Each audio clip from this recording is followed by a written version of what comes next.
Shalom Bapak Ibu Saudara-saudaraku yang terkasih dalam Tuhan Yesus Kristus. Selamat malam, salam sejahtera untuk kita semua, dimanapun saudara-saudara berada. Selamat berjumpa kembali di Renungan Kristen pada malam hari ini.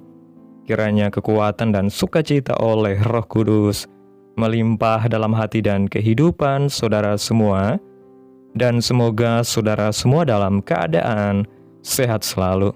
Pada malam hari ini, sebelum kita mendengarkan renungan firman Tuhan, mari terlebih dahulu kita berdoa. Terima kasih ya Tuhan Yesus yang baik, Engkau Allah yang kudus, Allah yang kekal, Allah yang mulia, Allah yang bertahta dalam kerajaan sorga. Bapa yang kami tinggikan dan kami agungkan. Kami mengucap syukur ya Tuhan oleh karena pertolongan-Mu. Di sepanjang hari kami boleh dimampukan Tuhan untuk melewati hari ini, melakukan tugas tanggung jawab kami, mengerjakan segala aktivitas kami dengan pertolongan Tuhan. Saat ini ya Tuhan, kami akan mendengarkan firman-Mu. Berilah kami pengetahuan dan bimbinglah kami umat-Mu, agar apa yang Engkau firmankan dapat bekerja sesuai kehendak-Mu. Bukalah hati dan pikiran kami ya Tuhan, untuk dapat memahami dan menerima firman-Mu dengan baik. Kiranya firman-Mu ini dapat kami lakukan di dalam setiap kehidupan kami dan menjadi berkat bagi hidup kami. Berbicaralah ya Tuhan, kami sudah siap mendengarkan firman-Mu. Di dalam nama Tuhan Yesus Kristus kami berdoa. Amin. Bapak Ibu Saudaraku yang terkasih, ayat renungan kita pada malam hari ini terdapat dalam Injil Yohanes pasal 13 ayat 31 sampai 35 yang berkata demikian.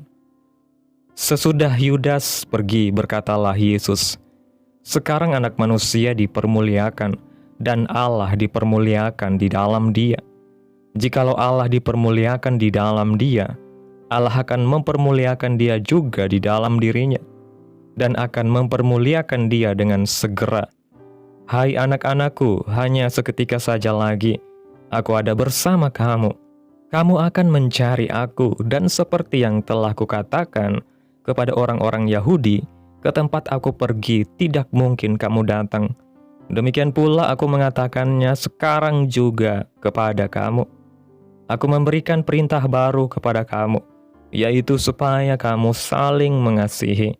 Sama seperti aku telah mengasihi kamu, demikian pula kamu harus saling mengasihi. Dengan demikian semua orang akan tahu bahwa kamu adalah murid-muridku, yaitu jikalau kamu saling mengasihi." Bapak Ibu Saudaraku yang diberkati Tuhan, dalam disiplin perenungan terhadap firman Tuhan, supaya kita dapat memahami apa maksud yang terkandung dalam sebuah perikop dalam Alkitab, kita perlu untuk mengetahui konteks secara keseluruhan dari pasal tersebut. Dalam hal ini, teks pokok kita adalah Yohanes 13, ayat 31 sampai 35. Jadi kita perlu untuk membaca keseluruhan pasal 13 untuk mengetahui konteksnya. Injil Yohanes pasal 13 ini memiliki nuansa kesedihan yang sangat kuat. Hal ini dapat dilihat dari pernyataan dari Tuhan Yesus. Dia mengatakan bahwa, "Hai anak-anakku, hanya seketika saja lagi aku ada bersama kamu." Dengan kata lain, Yesus tidak lama lagi akan pergi meninggalkan mereka. Pesan inti dari perikop ini terdapat di dalam judul perikop ini, yaitu perintah baru. Pertanyaannya adalah, apakah perintah baru ini? Dan jawabannya adalah, yaitu saling mengasihi dengan tujuan untuk mempermuliakan nama Tuhan. Jika demikian, maka kekuatan dari orang percaya adalah karena yang pertama, percaya bahwa kita dipanggil Tuhan oleh kasih karunia-Nya untuk mempermuliakan Dia. Mari kita perhatikan frase, "Hai anak-anakku, ke tempat aku pergi, engkau tidak mungkin ke sana." Pernyataan ini menimbulkan kebingungan besar dalam diri murid-murid karena selama ini mereka selalu bersama-sama. Dan ini adalah saat yang tidak menyenangkan. Bagi murid-murid, momen terindah mereka adalah bersama dengan Yesus secara fisik, di mana mereka mendapat proteksi dan pengajaran yang luar biasa dari Tuhan Yesus. Kebingungan murid-murid membuat mereka tidak ingat bahwa Tuhan memiliki tujuan atas panggilannya bagi murid-murid. Poin penting dari panggilan Tuhan adalah mempermuliakan Tuhan dalam setiap situasi. Pertanyaan selanjutnya adalah bagaimanakah caranya murid-murid memuliakan Tuhan? Murid-murid harus mengalami perubahan cara pandang dari Yesus adalah pribadi yang baik kepada Yesus yang adalah Tuhan yang baik. Mengapa kita dapat mempermuliakan Tuhan dalam segala situasi? Karena Tuhan adalah pribadi yang baik dan Maha Kuasa yang sanggup mengerjakan segala perkara. Yang kedua, Tuhan mau kita bukan menjadi orang yang beragama, namun orang-orang yang memiliki relasi dengan Tuhan. Kita dapat menjadi orang yang kuat, mampu, dan mempermuliakan Dia dalam segala situasi karena kita memiliki relasi yang dekat dengan Tuhan. Jika kita menghubungkan dengan Kisah Para Rasul pasal 1, ayat 8, di sana dikatakan bahwa kamu akan menerima kuasa. Artinya, setiap kita menjadi representasi dari orang yang memberikan kuasanya bagi kita. Dalam hal ini, konteksnya adalah Tuhan yang memberikan kita kuasa melalui Roh Kudus-Nya bagi kita. Jadi, pergunakanlah kuasa yang Tuhan berikan kepada kita, supaya kita dapat mempermuliakan Dia dalam situasi apapun. Yang ketiga, Tuhan mengasihi dengan berlimpah dan terus-menerus. Roma 5 ayat 5 mencatat bahwa kasih Allah telah dicurahkan dalam hati kita. Kata dicurahkan juga berarti digelontori atau dengan kata lain diberikan secara berlimpah-limpah. Kasih Tuhan telah diberikan kepada murid-murid dengan berlimpah dan terus-menerus. Demikian pun kasih yang sama telah dicurahkan dengan melimpah kepada kita semua. Kasih inilah yang membuat kita kuat untuk mengerjakan panggilan dan perintah Tuhan dalam kehidupan kita.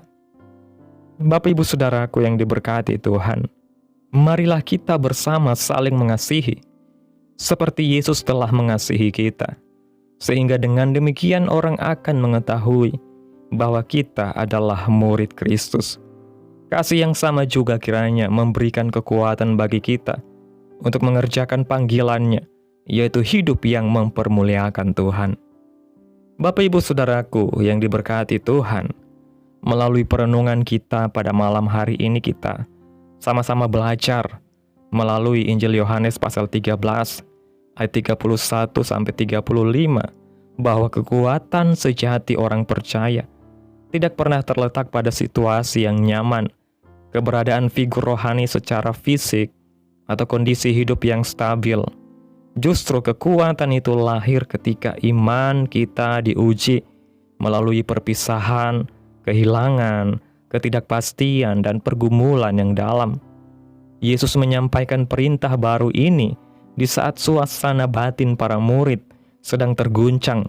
Hati mereka dipenuhi kebingungan, ketakutan, dan kesedihan karena mereka akan segera ditinggalkan. Namun di tengah kondisi inilah Yesus menanamkan pondasi kekuatan yang sejati, yaitu kasih. Kasih bukan sekedar emosi atau perasaan simpatik, melainkan keputusan rohani untuk hidup sesuai kehendak Allah. Dengan saling mengasihi, murid-murid dipanggil untuk memuliakan Tuhan, bukan hanya ketika Yesus masih bersama mereka, tetapi justru ketika Yesus tidak lagi hadir secara fisik. Disinilah iman mereka diuji. Apakah mereka akan tetap memuliakan Tuhan ketika kenyamanan hilang, ketika perlindungan fisik Yesus tidak lagi mereka rasakan, dan ketika tanggung jawab pelayanan kini ada di tangan mereka sendiri. Kekuatan orang percaya terlihat nyata bukan saat semuanya berjalan baik, melainkan ketika kasih Kristus tetap dinyatakan di tengah tekanan hidup yang berat. Perintah untuk saling mengasihi, sama seperti aku telah mengasihi kamu, adalah standar kasih yang sangat tinggi dan tidak mungkin dilakukan dengan kekuatan manusia semata. Kasih Yesus adalah kasih yang rela berkorban, kasih yang mengampuni tanpa syarat, kasih yang tetap setia meski dikhianati, bahkan kasih yang mau menyerahkan nyawanya bagi orang-orang yang dikasihinya. Ketika Yesus menyampaikan perintah ini, Ia sudah tahu bahwa sebentar lagi Ia akan disalibkan. Artinya, kasih yang Ia perintahkan bukanlah sekedar teori, melainkan kasih yang telah Ia hidupi terlebih dahulu. Inilah yang menjadi sumber kekuatan orang percaya. Kita mengasihi bukan karena kita kuat, tetapi karena kita telah lebih dahulu dikasihi oleh Kristus.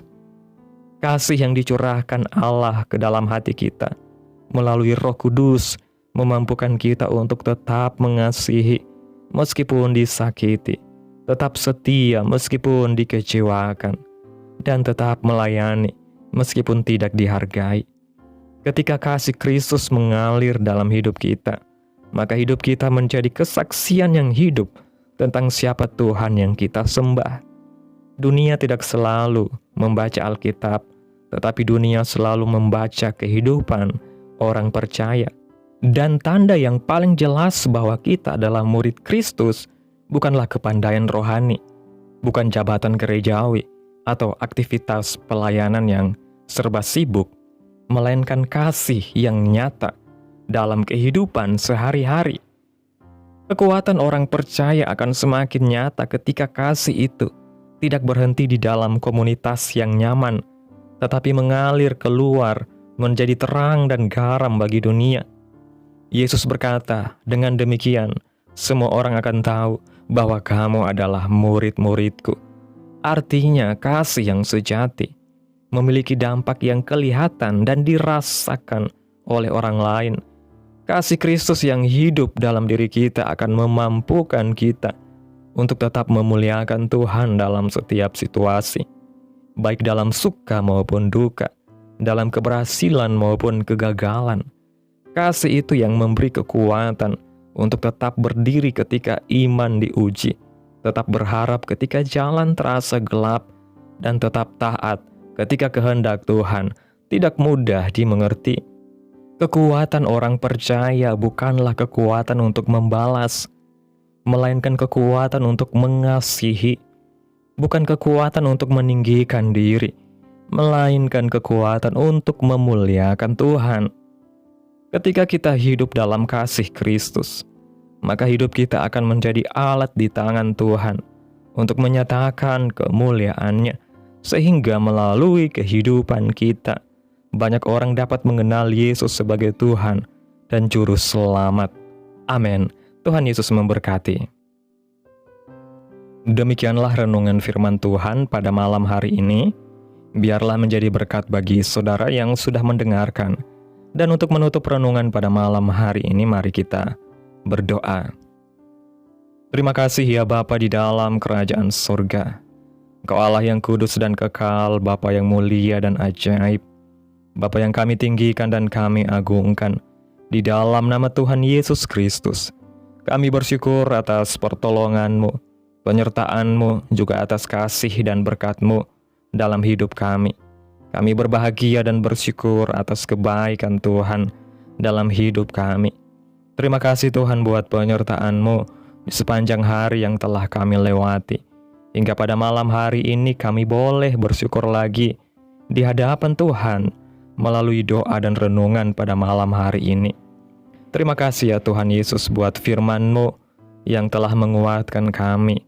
Kami bersyukur untuk firman-Mu yang mengingatkan kami bahwa kekuatan sejati kami bukan berasal dari diri kami sendiri, melainkan dari kasih-Mu yang besar dan sempurna.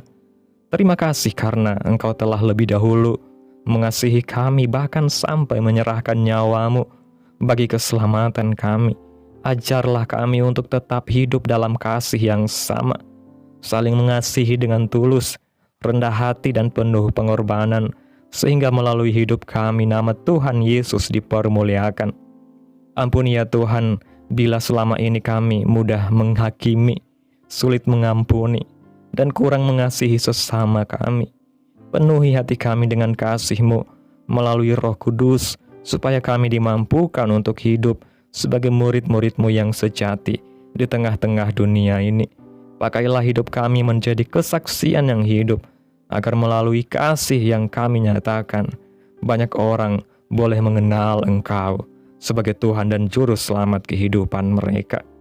Terima kasih Tuhan buat firman-Mu yang indah, yang boleh kami dengarkan pada malam hari ini. Biarlah firman-Mu boleh berakar, bertumbuh dan berbuah di dalam kehidupan kami, dan menjadi berkat bagi orang lain. Terima kasih ya Tuhan Yesus buat firman-Mu. Biarlah firman-Mu terus menyegarkan jiwa kami, menghidupkan hati yang lemah dan lesu, dan membangkitkan harapan dan kasih. Berkati umat-Mu yang sudah mendengarkan firman-Mu hari ini. Berkati di setiap saat, tempat dan kondisi hidup mereka agar senantiasa selalu merindukan dan membutuhkan firman Tuhan sebagai pelita kebenaran yang memerdekakan dan penghiburan yang menguatkan. Ajarilah kami bahasa firman-Mu dan bimbinglah kami untuk selalu hidup sesuai kehendak-Mu agar kami selalu dekat kepada-Mu. Kiranya Engkau terus memberkati kehidupan kami, keluarga kami, sanak saudara kami, daerah tempat tinggal kami, bangsa dan negara kami, pemerintah-pemerintah kami. Biarlah semuanya dalam perlindungan Tuhan, dan kiranya damai dan sejahtera-Mu serta keadilan-Mu terjadi atas bangsa dan negara kami ini ya Tuhan. Dan jadilah sesuai kehendak-Mu yang terbaik dalam kehidupan kami anak-anak-Mu. Hamba berdoa ya Tuhan buat umat-umat-Mu yang sudah mendengarkan renungan firman Tuhan pada malam hari ini, yang saat ini Tuhan sedang mengalami sakit penyakit, pergumulan masalah, kebutuhan ekonomi. Kiranya Tuhan jamah kehidupan umat-umat-Mu saat ini ya Tuhan. Sembuhkan sakit penyakit mereka, pulihkan keadaan umat-umat-Mu, memberkati perekonomian mereka, serta berikan jalan keluar dalam setiap pergumulan masalah yang umat-umat-Mu sedang hadapi. Dan ajarlah kami ya Tuhan, untuk selalu berharap dan percaya sepenuhnya hanya kepada Tuhan Yesus. Pada malam hari ini ya Tuhan, kami akan beristirahat dalam tidur kami. Tutup bungkus kami oleh kuasa-Mu, hindarkan kami dari segala kecelakaan, mara bahaya, sakit penyakit, orang-orang jahat, kuasa-kuasa kegelapan iblis, bencana-bencana alam, hal-hal yang tidak kami inginkan. Tuhan singkirkan, Tuhan jauhkan, Tuhan hancurkan, hanya di dalam nama Yesus. Kiranya Engkau sertai dan lindungi kami di sepanjang malam ini, sehingga kami boleh bangun besok pagi dengan tubuh yang sehat, kuat, serta diberkati Tuhan. Terima kasih ya Tuhan Yesus yang baik, inilah yang menjadi doa kami. Mari bersama kita berdoa. Bapa kami. Bapa kami yang di surga, dikuduskanlah nama-Mu, datanglah kerajaan-Mu, jadilah kehendak-Mu di bumi seperti di surga. Berikanlah kami pada hari ini makanan kami yang secukupnya, dan ampunilah kami akan kesalahan kami, seperti kami juga mengampuni orang yang bersalah kepada kami. Dan janganlah membawa kami ke dalam pencobaan, tetapi lepaskanlah kami daripada yang jahat, karena Engkaulah yang mempunyai kerajaan dan kuasa dan kemuliaan sampai selama-lamanya. Amin. Terimalah berkat Tuhan. Tuhan memberkati engkau dan melindungi engkau. Tuhan menyinari engkau dengan wajah-Nya dan memberi engkau kasih karunia. Tuhan menghadapkan wajah-Nya kepadamu dan memberi engkau damai sejahtera. Terimalah berkat Tuhan di dalam nama Tuhan Yesus Kristus. Amin. Selamat malam, selamat beristirahat. Tuhan Yesus memberkati.